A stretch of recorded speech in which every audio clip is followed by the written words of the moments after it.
매해마다 있었는데 올해는 아마 하지 않으셨었는데 그 전국에 초급파적인 우리 목사님들 전도사님이 오셔서 그 제자훈련 교재를 함께 이제 훈련하는 시간이 있습니다. 그때 이제 워크샵하는 시간이 있어요. 제자훈련 그 훈련 받으러 오신 그 목사님들 한 10분 모셔다 놓고 선원목자교회 부교역자들이 한 2시간 반 정도 실습을 한번 해보는 거예요.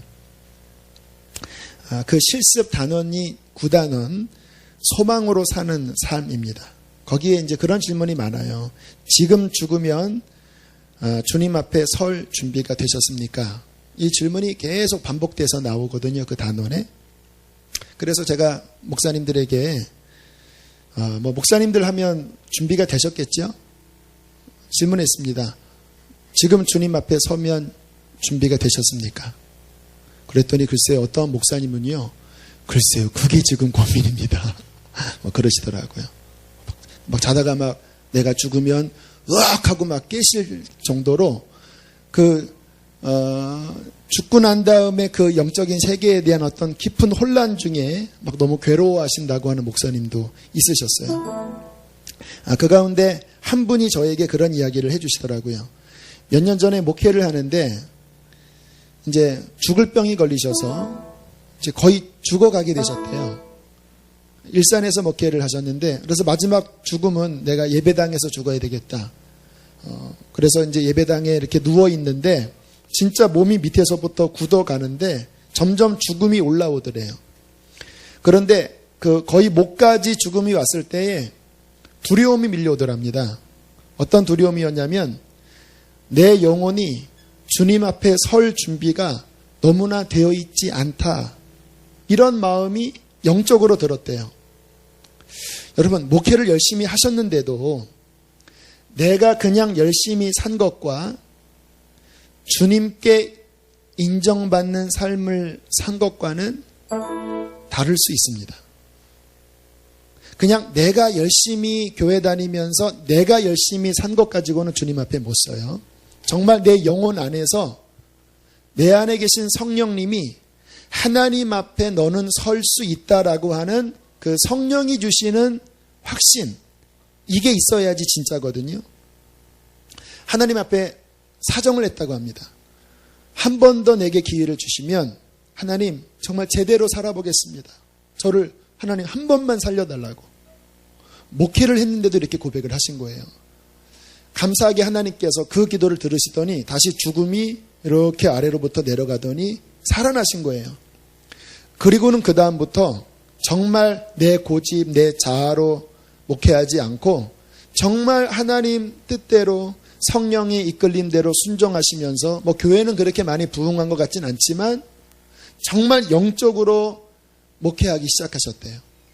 그렇게 하고 한 3년, 4년쯤 지났는데 이제 그 제자훈련 세미나에 오신 거예요. 제가 여쭤봤습니다. 목사님, 그때는 그러셨는데 지금 만약에 주님이 목사님 부르신다면 어떠실 것 같아요? 그랬더니 정말 진실하게 예, 지금은 주님 앞에 잘 설 수 있을 것 같아요. 근데 그 말에 영적인 은혜가 느껴지더라고요.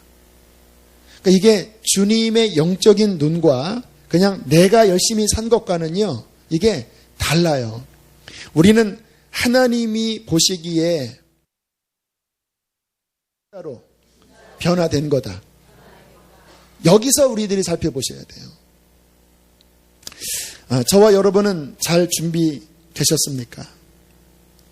주님 앞에 설 준비가 영적으로 정말 잘 되셨나요? 오늘 여러분들 혹시 내려가다가 미끄러져서 이렇게 머리가 이렇게 다치셔서 주님께서 탁 불어가시면, 제가 오늘 그 1층 주차장 미끄러울까봐 이거 주차할 공간이 없으면 어떡하지 하고 이렇게 살펴보다가 그 램프를 내려가다가 넘어졌습니다. 그래서 지금 요쪽이 다쳤는데 부러지진 않은 것 같아요. 그러다가 넘어져서 간신히 한참 이렇게 있다가 다시 이렇게 쩔뚝쩔뚝거리면서 이제 돌아왔는데 잠깐입니다. 이렇게 잠깐 골로 가는 거예요. 오늘 밤에 주님이 너 왔냐? 어떻게 왔냐? 성령 집회 끝나고 가다가요, 그렇게. 그런 일은 없겠지만 혹시 주님이 오늘 밤에 부르신다면 여러분의 영적인 현 주소는 주님 앞에 설 준비가 되셨습니까? 진지하게 물어보세요. 그리고 영적인 시각으로 자신의 영혼을 서치하세요. 살피세요. 우리 교회 집사님 안 오셨네요, 오늘. 어머님이 주님의 종이셨는데 50대의 폐암으로 돌아가셨다고 해요. 근데 마지막 돌아가실 때 저는 이제 전해 들었습니다. 제 아내한테 제자훈련 반이었거든요. 근데 돌아가셨대요. 다시 깨어나셨대요. 그러면서 하시는 말씀이 주님 앞에 갔는데 주님께서 너는 아직 준비가 안 됐다. 더 회개하고 와라. 그래서 깨어나셔서 진짜 얼굴이 막 하얗게 질리셔갖고 그 주님의 거룩한 그 심판대 앞에서 주님이 너 아직 준비 안 됐다. 그러나 기회는 주겠다. 다시 씻고 와라. 그 음성 듣고 회개를 하시는데 그 표정이요. 얼마나 두렵고 떨리는지 철저하게 이렇게 회개를 하시더니 며칠 뒤에 이렇게 영적으로 잘 정리가 됐는지 그리고 평안하게 돌아가셨다고 그래요. 여러분, 주님이 여러분 섰는데 이렇게 너 아직 준비가 안 됐다. 이러시면 그 느낌이 어떠실 것 같아요? 하나님 앞에 준비된다는 것은 따라하겠습니다. 씻을 것은 다 씻어내야 한다. 남들 보기에 중요한 것이 아니에요. 정말 내 중심 안에 정말 내 영혼이 말씀대로 변화된 진짜의 변화, 정말 말씀 그대로 내 중심이 거룩하게 되는 그 변화. 물론 우리 속이 완전히 변화되는 것은 쉽지 않아요. 그러니까 싸우는 거예요, 이게. 그래서 줄은 좁은 길이에요. 그것이 우리 안에 있어야 하는 것입니다. 우리 교회 집사님 어머니 같은 이야기를 들으면 주님 앞에 선다라는 것이 쉬운 일이 아니다라는 생각이 듭니다. 그런데 성경을 가만히 읽어보면요. 제가 이제 다시 이번 주에 그 마가복음 읽으면서 주님께서 제자들에게 이렇게 편안한 말씀 별로 안 하시더라고요. 주님께서 그 마지막 13장, 14장 십자가 지시기 전에 계속 예수님이 제자들에게 또 우리에게 하시는 말씀이 뭔지 아세요?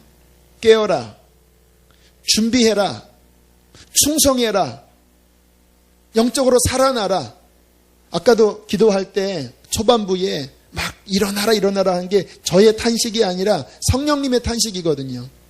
주님께서 왜 마지막 그 복음서를 완성하시면서 너희는 평안해라, 너희는 무조건 잘 될 것이다, 한 번 믿으면 무조건 구원이다, 왜 이렇게 말씀하지 않고 왜 계속 경고하시면서 깨어나라, 준비되라, 맡은 거에 충성해라, 왜 그렇게 계속 말씀하실까요? 주님 앞에 준비되는 것은 끝까지 싸워야 하고 끝까지 자신의 믿음을 지켜 나가야지만 그 신앙을 지킬 수 있기 때문에 그렇습니다. 이번 주간에 제가 월요일날 신방하고 그리고 목요일날 어제 신방하고 또 오늘은 우리 교인은 아닌데 또 그 타교인이 와서 좀 면담을 하게 되었는데 세 분 다 공통적인 분들이셨어요. 제 안에 참 감사한 마음이 들었습니다. 왜냐하면 그 세 분 다 공통적으로 근래에 조금 더 오래전부터 깨어난 분도 있지만 진정으로 신앙생활하는 것이 무엇인지 근래에 깨어나신 분들이에요. 근데 이상하게 다 비슷한 루트입니다. 그 인터넷이나 스마트폰을 통해서 박보혜 목사님 설교, 또 유기성 목사님 설교, 또 김용희 선교사님 설교, 그 끝자락에 강대영 목사 설교가 약간 걸쳤습니다. 저는 그래서 하나님, 저는 저 스스로 보면 진짜 아닌데 가만히 보니까 그 끝자락에 이렇게 간신히 이렇게 한 걸음 이렇게 걸친 것 같아요. 그래서 이렇게 듣다가 이상하게 우연히 우리 교회에 연결돼서 가까우니까 이제 우리 교회로 이렇게 찾아오시는 분들이세요. 근데 그런 분들이 하시는 말씀이 완전히 다른 세계로 들어가게 되었다라는 거예요. 영적으로 정말 바르게 성장하고 싶다라고 하는 막 갈망, 진짜 그 영적인 갈망들을 이야기하세요. 오늘은 그 한 분은 안양에서 오시고 한 분은 중계동에서 좀 상담할 게 있다고 이렇게 오셨습니다. 2시간 반이나 대중교통을 이용해서 그 미끄러운 길을 오신 거예요. 저한테 막 토로하시는 거예요. 정말 나는 죽고 예수로 사는 그 믿음을 왜 전에는 그렇게 교회 다녔는데 왜 한 번도 내가 여기에 깨달지 못했고 왜 그러한 말씀들이 안 들렸는지 모르겠다. 더 이상 이렇게 살면 안 된다라는 생각이 든다 하면서 막 영적 각성이 일어나고 막 어쩔 줄을 몰라 하는 거예요. 그러면서 지금 있는 그 교회 현장에서 너무 막 답답하고 힘든데 어떻게 하면 좋냐고 저한테 막 사정을 하는 거예요. 저는 난처합니다. 그냥 일반적인 목회적인 도의를 생각하면 그냥 그 교회 열심히 다니세요 라고 이렇게 말할까 하다가 그런데 그 영혼이 막 죽겠다고 하는데 만약에 그렇게 영적으로 살아나지 못하다가 그렇게 끝나버리면 또 나한테도 책임이 있는 것이 아닌가. 그래서 정말 주님께 기도하시면서 분별하시고 주님의 인도를 받으시라고. 그러니까 막 얼마나 갈급한지 막 이사까지 막 올려놓은 막 계획도 이야기하시는데 그 중심 안에 한편으로 생각하면 안타까워요. 왜 그렇게 살지 못할까? 왜 그렇게 깨우는 왜 교회들이 왜 적을까? 많아야 되는데 그게 정상인데. 그러나 또 한편으로는 그래도 그러한 말씀들이 들려져서 막 그분들이 영적으로 살아나는 그 갈급함을 보면 제 마음속에는 하나님께서 행하고 계시는구나. 지금 하나님께서 깨울 자들, 살릴 자들을 주님께서 일으키시는구나. 근데 그분들의 한결같은 고민이요. 자기 남편 걱정, 자녀들 걱정, 자기의 부모 영적인 그 현실이 막 눈에 보이니까 너무 안타까워서 어찌할 줄을 모르고 계시더라고요. 여러분 지금 주님께서 오실 날 다가오시면서 여러 사람들을 그분의 초자연적인 능력으로 깨우고 계십니다. SNS를 통해서 그리고 인터넷을 통해서 어떤 분은 막 목욕하다가 갑자기 성령이 임하셔서 이러고 있을 때가 아니다. 영적으로 일어나야 한다 해서 막 목욕탕에서 막 방언을 막 몇 시간씩 하면서 깨어난 분도 계시고 이 자리에 앉아 계십니다, 지금. 그리고 어떤 분은 막 꿈속에서 내가 곧 온다 막 주님의 음성을 듣고 우리 교회에 찾아오셔서 그게 진짜냐고 하면서 막 우시더라고요. 그게 진짜냐고. 어떻게 하면 좋겠냐고. 앞으로 환난의 시절이 오면 내가 어떻게 하면 좋겠냐고. 뭐 그래요 진짜 지금 이 시기가. 물론 대다수는 잠들어 있어요. 그러나 곳곳에서 깨어나는 분들 하나님이 행하고 계십니다. 저와 여러분들이 주님 앞에 온전히 설 수 있는 진짜 준비된 하나님의 자녀로 서게 되기를 축복합니다. 자, 중요한 것은요. 지금 아마 이 밤에 오신 분들은 다 그런 갈망이 있으시지요. 중요한 게 마음을 지키는 거예요. 그러한 그 영적인 도전들, 또 어떤 깨어나는 마음들, 이것을 받는 것도 은혜지만 이것을 계속 지키는 것도 만만치 않은 싸움이에요. 정말 하나님만 갈급해야 하고 주님만 제대로 믿고 싶고 정말 주님 앞에 잘 서야지 하면서 회개하면서 주님만 사랑하고 주님만 붙잡는 그 순수한 마음을 이게 한 달 가고 6개월 가고 1년 가고 10년 가고 끝까지 쭉 성장 곡선을 갖는 경우가 왜 이렇게 쉽지가 않죠? 사역하면서 보면 처음에는 순수한 믿음을 가졌다가 너무 막 이쁜 거예요. 막 정말 주님의 마음으로 사랑스러워요. 저는 그러한 분들 보면 너무너무 기쁘거든요. 근데 얼마 지나지 않았는데 무슨 일 때문인지 그 마음이 싹 사라진 거예요. 얼굴 보면 알아요. 이렇게. 그전에는 막 이러다가 어느 순간에 싹 이렇게 되면서 은혜 다 날아가 버리고 좀 지나면 그분이 안 보여요. 이렇게. 다 이유가 있습니다. 다 뭐 일이 생겼고. 근데 정작 그전에는 뭐 일이 없었나요? 일이 있어도 막 갈급하니까 나왔는데 이게 은혜가 딱 떨어지니까 이제 다른 것들이 치고 들어오면서 이렇게 날아가 버려요. 안타까운데 이게 성경대로입니다. 실은 씨 뿌리는 자의 비유 보면 어떠한 밭은 처음에는 기쁨으로 받으나 돌짝밭이죠. 뿌리가 없으므로 그 말씀으로 인한 어려움이 올 때 잠깐 견디다가 뽑히는 자. 그래. 하나님만 사모해야지. 어려움이 왔어요. 뿌리가 없으니까 그 시험에 뽑혀버려요. 어떠한 밭은 심겨져서 자라나는데 가시덤불이 가로막았어요. 무엇일까요? 이 생의 염려, 재물의 욕심, 향락 같은 게 딱 들어오는 거예요. 주님만 막 사랑하다가 갑자기 놀자. 나 주님만 사랑해야 돼. 놀자. 왜 자꾸 놀자라고 그래. 그러면서 한 발짝 두 발짝 가면서 거기에 기운이 막혀서 자라지 못하고 죽는 일들. 주님께서 말씀하신 실은 그대로기 때문에 어떻게 해야 되나. 근데 막 붙잡아도 실은 안 붙잡혀져요. 사람의 이 자아라는 게요. 한번 그렇게 떠나가면요. 하나님이 붙잡아도 뿌리치는 거예요. 아담과 하와가 그랬잖아요.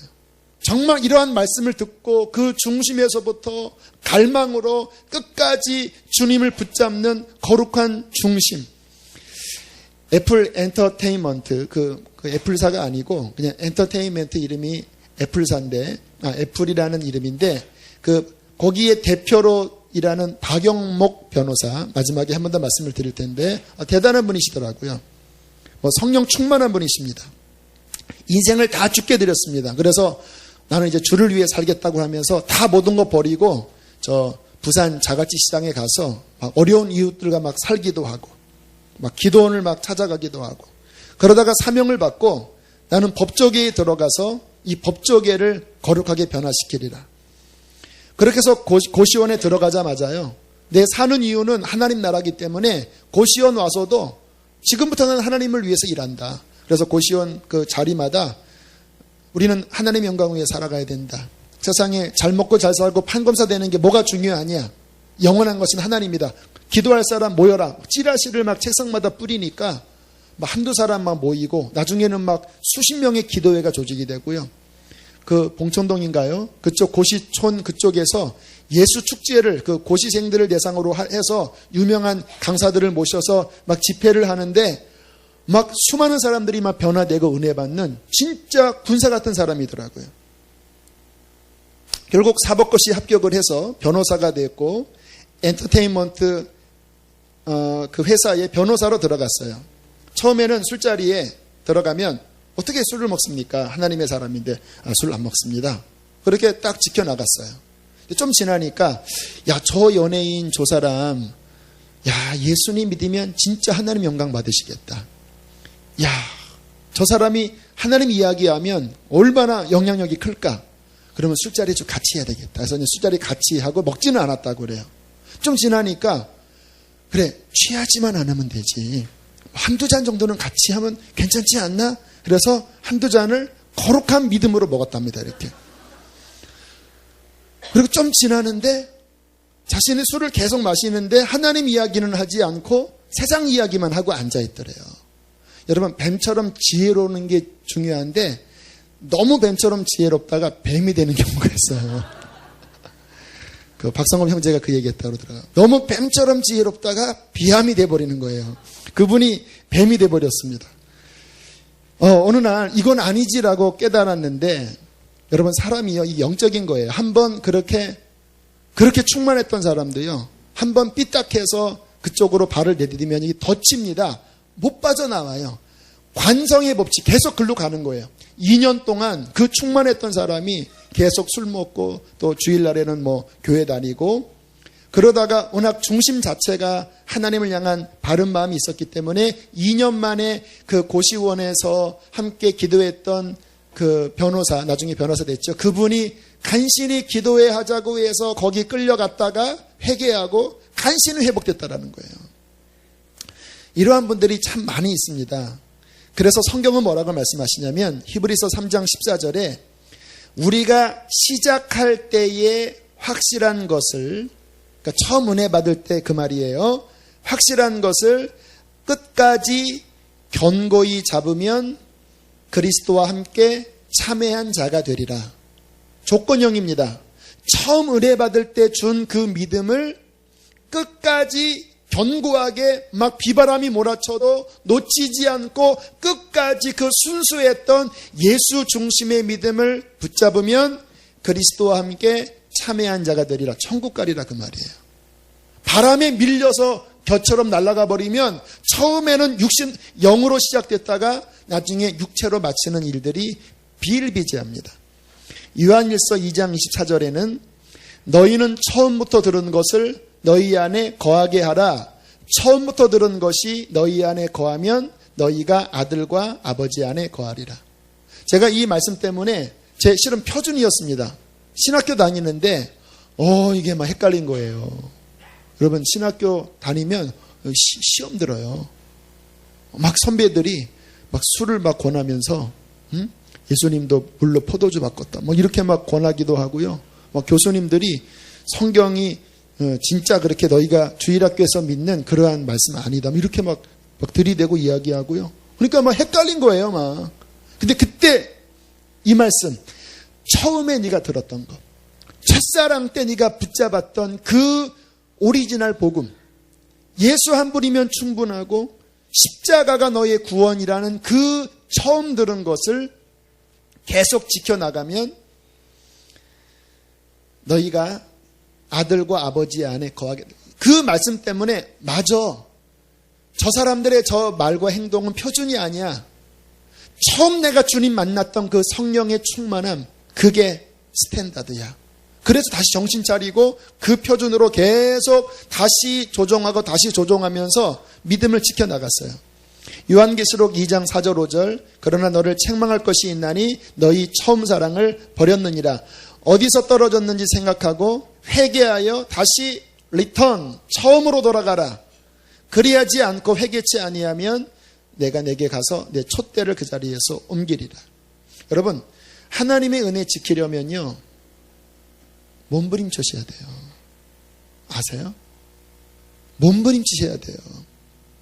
떨어졌을 때 가만히 있으면 안 돼요. 싸우셔야 돼요.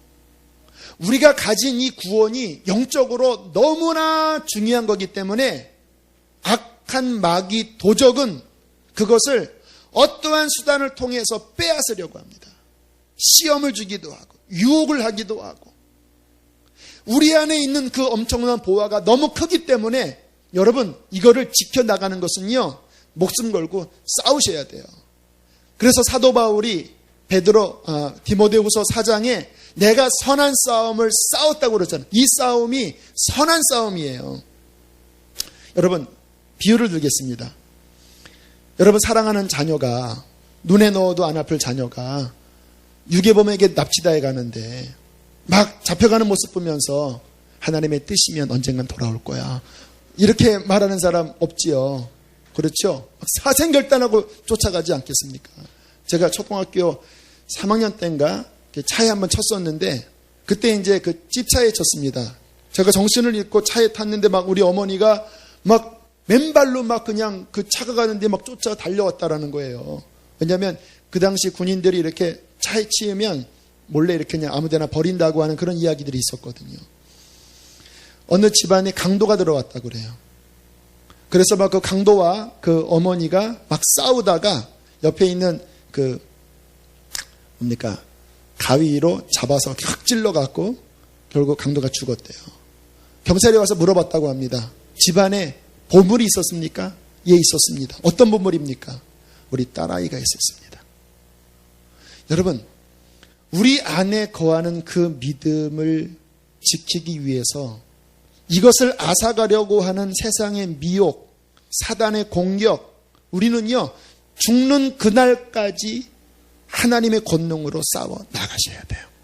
그래야지 지켜져요.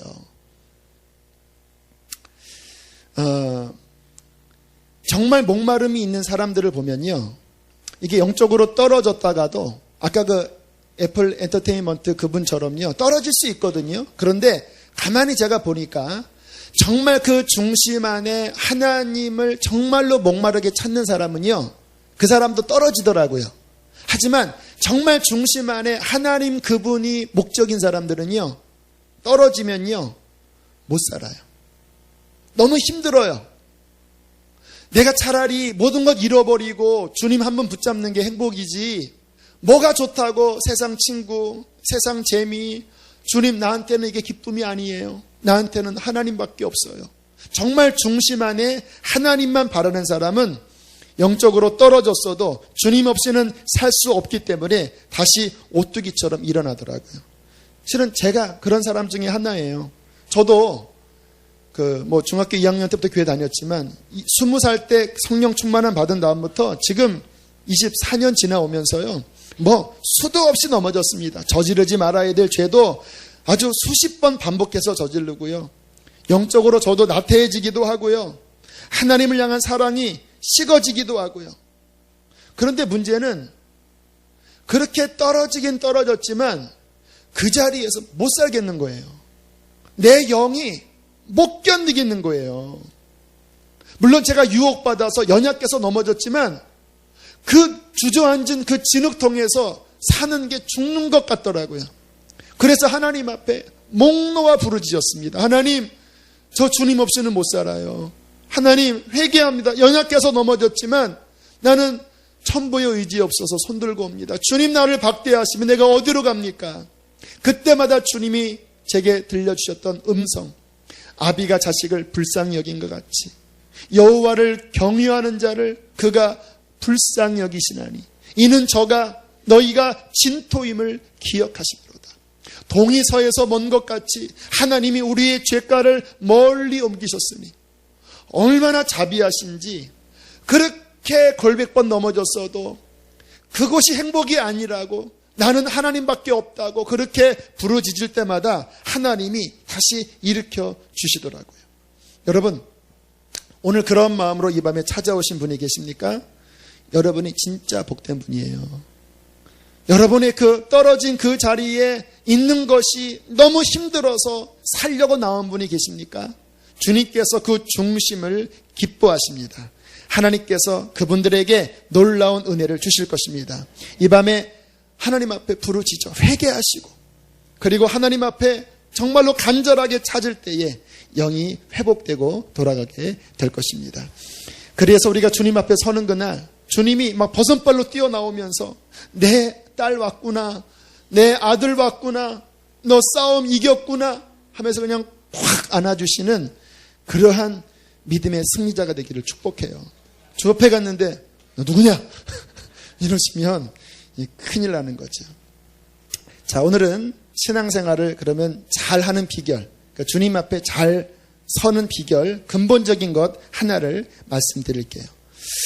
여러분, 우리가 인간관계도 잘하려면 상대방이 뭐를 좋아하는지를 알아야 합니다. 나 좋다고 상대방 좋은 거 아니에요. 어떤 분은 그냥 자기 좋다고 이렇게 막 하는데 상대방 좋아하는 거 개의치 않고 그냥 자기 좋아하는 거 먹고 그냥 자기 좋아하는 데 가자 그러고 그러면서 행복하지. 그러면 안 행복하잖아요. 제 아내와 연애 초기에 제가 그때는 이제 여자친구죠. 데리고 신촌 연대 앞에 있는, 지금 없어졌더라고요, 라리라고 하는 카페에 들어갔습니다. 저는 이제 신학생 그런 잘 몰라요. 근데 어떻게 알게 되었냐면, 제가 그때 이제 조교를 하고 있었는데, 그 교수님과 그 학회 식구들과 함께 이제 거기 연대 앞에 있는 라리라는 카페를 이렇게 한번 갔습니다. 그래서 여기 분위기 좋다. 근데 거기에 그 맛있는 홍차 케이크 있더라고요. 생전 처음 홍차 케이크를 먹는데 너무 이렇게 맛이 담백하고 좋더라고요. 제가 이제 우리 아내와 함께 그 결혼하기 전이니까 여자친구죠. 데리고 이제 거기 딱 들어가서 제 아내에게 우리 뭐 먹을까? 아저씨 홍차 케이크 주세요. 제가 그랬어요. 저는 그때 무슨 생각을 했냐면, 남자는 박력 있어야 한다. 모든 것을 주도적으로 끌어야 한다. 여보, 아니 뭐 먹을래? 홍차 케이크 주세요 하고 그냥 주도적으로 홍차 케이크 시키고, 왜? 제가 보기에 맛있으니까. 그리고 함께 맛있게 먹었습니다. 그 후로 지금까지 내내 구박받습니다. 아니 나한테 물어보지도 않고 지가 좋아하는 홍차 케이크를 시켜? 어떻게 그럴 수가 있어? 하면서 막 자기가 구제해줬다고 막 그렇게 이야기를 하는데, 지금 생각해 보니까 그게 우리가 신앙생활도 그렇게 할 수 있어요. 내 중심으로 그분이 뭐를 원하시는지 잘 생각하지 않고 내가 이렇게 하면 하나님 앞에 설 수 있겠지. 이러면 서로 핀트가 안 맞는 거예요. 원종수 권사님이 병원 원장을 하시는데 너무 병원이 잘 돼서 병원을 하나 더 인수할 기회가 있었습니다. 하나님께 여쭤봤습니다. 하나님, 이 병원 인수할까요? 그런데 이 병원이 인수하면 너무 바빠져서 새벽기도 못합니다. 그 대신 하나님, 수십만 불을 더 버니까 선교헌금 수억하겠습니다. 선교헌금. 주님, 어떡할까요? 주님께서 뭐라고 대답한지 아시죠? 인수하지 마라. 내가 원하는 것은 수억의 헌금이 아니라 내가 너와 새벽마다 교제하는 거다. 나는 너를 원한다. 네 돈을 원하는 게 아니라 너의 마음을 원한다. 그래서 병원 인수 포기하셨다고 그래요. 여러분, 주님께서 뭐를 원하실까요? 왜 어떠한 사람은 그 마지막에 준비가 안 됐다고 느낄까요? 주님께서 원하시는 가장 근본은 주님과 동행하는 것입니다. 주님과 함께하는 거예요. 주님께 내 마음을 주는 거예요. 내가 다 했지만 주님께 마음을 주지 않으면, 정말 내 중심이 주님을 사랑하지 않았다면, 정말 내 영혼의 목적이 주님이 아니라면 이게 목회도 가짜일 수 있는 거예요. 아무리 교회가 부흥해도 내 마음의 목적이 예수가 아니라면, 교회 부흥이 목적이라면요, 저는 주님 앞에 설 수 없어요. 그래서 끊임없이 다시 재점검해요. 하나님, 제 목적은 주님이에요.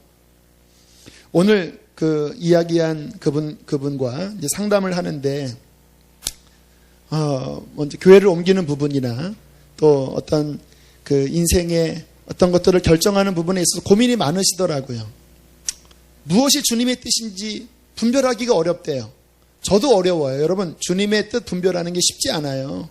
많은 분들이 자기의 원함이 하나님의 뜻이라는 것으로 이렇게 대치돼서 많은 사람들이 하나님의 뜻이라고 하지만 실은 자기가 원하는 거예요. 정말 그래요. 제가 이렇게 많은 분들 이야기를 하면서 하나님의 뜻을 이야기를 하지만 결국은 자기 원하는 게 이렇게 투영됐더라고요. 제가 그렇게 이야기했습니다. 이쪽으로 갈 수도 있고 저쪽으로 갈 수도 있고, 다 이 땅에서는 다 실은 과정입니다. 그러나 중요한 것은 집사님이 주님만 따라가셔야 합니다. 이 땅에서는 이렇게 저렇게 될 수 있어요.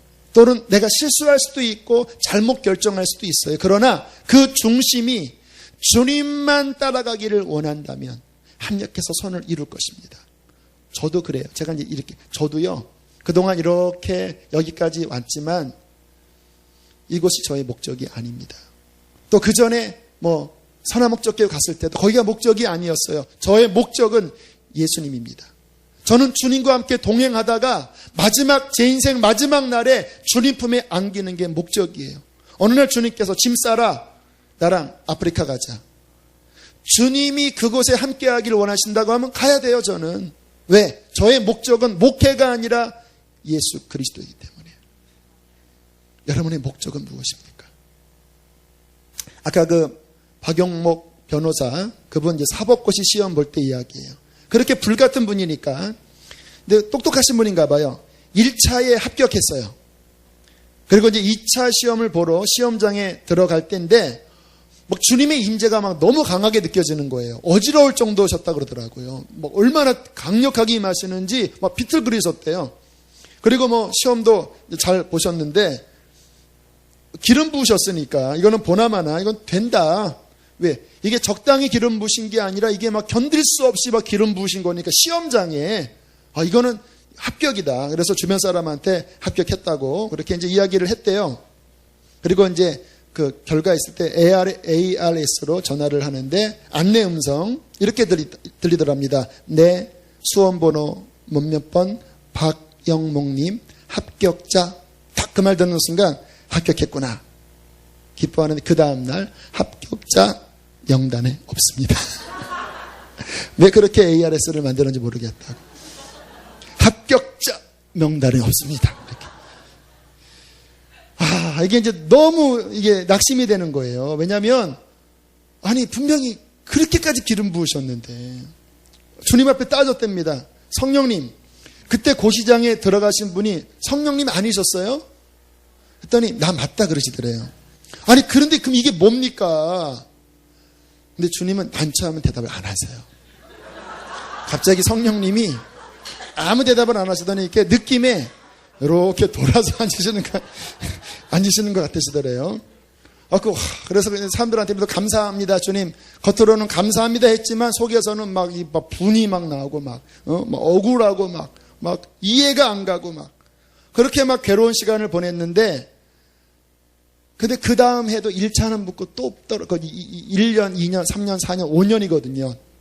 붙고 떨어지고 붙고 2차 떨어지고 이렇게 막 5년차, 6년차까지 가는데 마지막 해에는요, 이게 몸이 너무 이게 안 좋아져서 앉으면 이게 허리가 아파서 견딜 수 없어서 거의 공부를 못했대요. 그리고 아내도 막 애기 낳고 힘들어서. 그랬는데 6년차 때 하나님이 진짜 붙여주시는데, 이게 자기가 붙은 게 아니라 이건 하나님이 붙이셨다라고 하는 진짜 그냥 확실한 증거를 보여주시더래요. 그러면서 하시는 말씀이, 처음은 어떻게 기도했냐면 이렇게 기도했다고 합니다. 우리가 하는 기도예요. 하나님, 저를 꼭 붙여주세요. 제가 법조계의 선교사가 되겠습니다. 합격을 위해서 기도했대요. 목적이 합격이에요. 그런데 5년째는요, 이렇게 기도가 나오더래요. 하나님, 합격하든 불합격하든 하나님 맘대로 하세요. 저는 하나님 옆에만 있으면 됩니다. 이 기도가 진심으로 나왔는데, 그리고는 붙은 거예요. 주님께 여쭤봤답니다. 주님, 그때 왜 떨어졌지요? 주님이 이렇게 돌아섰자고 그랬잖아요. 그때는 이제 왜 주님이 돌아섰냐면 난처해서 그러신 게 아니라, 우리가 실은 그때는 들어도 받아들이지 못할 때는 대답을 안 하세요. 하나님이 지혜의 분이기 때문에 그분은 준비될 때 응답하시거든요. 그때 이렇게 대답하시더래요. 얘야, 제일 큰 축복은 내가 너와 함께하는 거야. 네가 판사가 되는 게 축복인 줄 아느냐? 아니다. 네가 변호사가 되는 게 축복인 줄 아느냐? 아니야. 내가 너와 함께 동행하는 게 가장 큰 축복이야. 그 다음부터 이분의 목적은요, 하나님이 언제든지 변호사 내려놓으라면 내려놓을 마음이 있는 거예요. 왜? 내 인생의 기준점은 하나님이니까. 여러분, 이것이 하나님이 가장 기뻐하시는 것입니다. 정말 하나님이 중심이 되는 거예요. 자, 마무리 짓겠습니다. 에스겔서로 마무리를 지을게요. 에스겔서의 서두가 에스겔서 A를 한번 나중에 들어보세요. 하나님의 영광이 떠나버리는 겁니다. 왜? 이스라엘이 하나님께로부터 마음을 버렸거든요. 하나님의 영광이 성전에서 떠나요. 그리고는 성전이 무너져 버립니다. 그리고 33장부터 하나님이 이제 회복에 관한 말씀을 주시는데, 특이한 게 40장부터 48장까지가 뜬금없이 성전 설계도가 나와요. 근데 제가 예전에는 그 성전 설계도 볼 때 좀 이해가 안 됐습니다. 이미 출애굽기에도 이미 잔뜩 나와 있는데 왜 에스겔서까지 이 9장이나 왜 할애를 했나? 역사적으로는 지어지지도 않은 성전인데 자세하게 다락은 어떻게 짓고 너무 이렇게 자세하게 길어서 잘 이해가 안 됐습니다. 근데 이번에 하나님이 열어주셨어요. 그 성전은 예수 그리스도로 말미암아 지어질 영적인 성전이다. 그러니까 지금 그 에스겔 성전이 이 교회 안에 지어졌다. 그런데 그 마무리, 그 성전의 마무리가 어떤 내용인지 한번 보세요. 자, 성경을 다시 펼치시겠습니다. 에스겔서 48장 8절을 한번 보세요. 이제 마지막 그 성전 마무리 지으면서 뭐라고 말씀하시는지, 자, 8절을 함께 읽겠습니다. 시작. 유다 경계선 다음으로 동쪽에서 서쪽까지는 너희가 예물로 드릴 땅이라. 너희는 25,000척이요 길이는 다른 몫에 동쪽에서 서쪽까지와 같고 성소는 그 중앙에 있을지니. 10절 봅니다. 시작. 이 드리는 거룩한 땅은 제사장에 돌릴지니 북쪽으로 길이가 25,000척이요 서쪽으로 너비는 10,000척이요 동쪽으로 너비가 10,000척이요 남쪽으로 길이가 25,000척이라. 그 중앙에 여호와의 성소가 있게 하고. 21절입니다. 시작. 거룩하게 구별할 땅과 성읍의 기지 좌우편에 남은 땅은 군주에게 돌릴지니 곧 거룩하게 구별할 땅의 동쪽을 향한 그 경계선 앞 25,000척과 서쪽을 향한 그 경계선 앞 25,000척이라 다른 목들과 연접한 땅이니 이것을 군주에게 돌릴 것이며 거룩하게 구별할 땅과 성전의 성소가 그 중앙에 있으리라. 마지막 35절 시작. 그 사방의 합계는 18,000척이라 그날 이후로 그 성읍의 이름을 여호와 삼마라 하리라. 뜻이 뭔지 아세요? 하나님이 거기 계시다. 하나님이 성전에 계시다. 그 성소가 그 성전 가운데 있게 하라. 다 영적인 이야기예요. 하나님의 가장 기뻐하는 뜻은 하나님이 우리의 인생의 중심이 되시는 것입니다. 하나님이 우리의 인생의 목적이 되시는 것입니다. 하나님과 늘 함께 사는 거예요. 세상 모든 것 다 가져도 하나님 함께하지 않으면 실패자고요.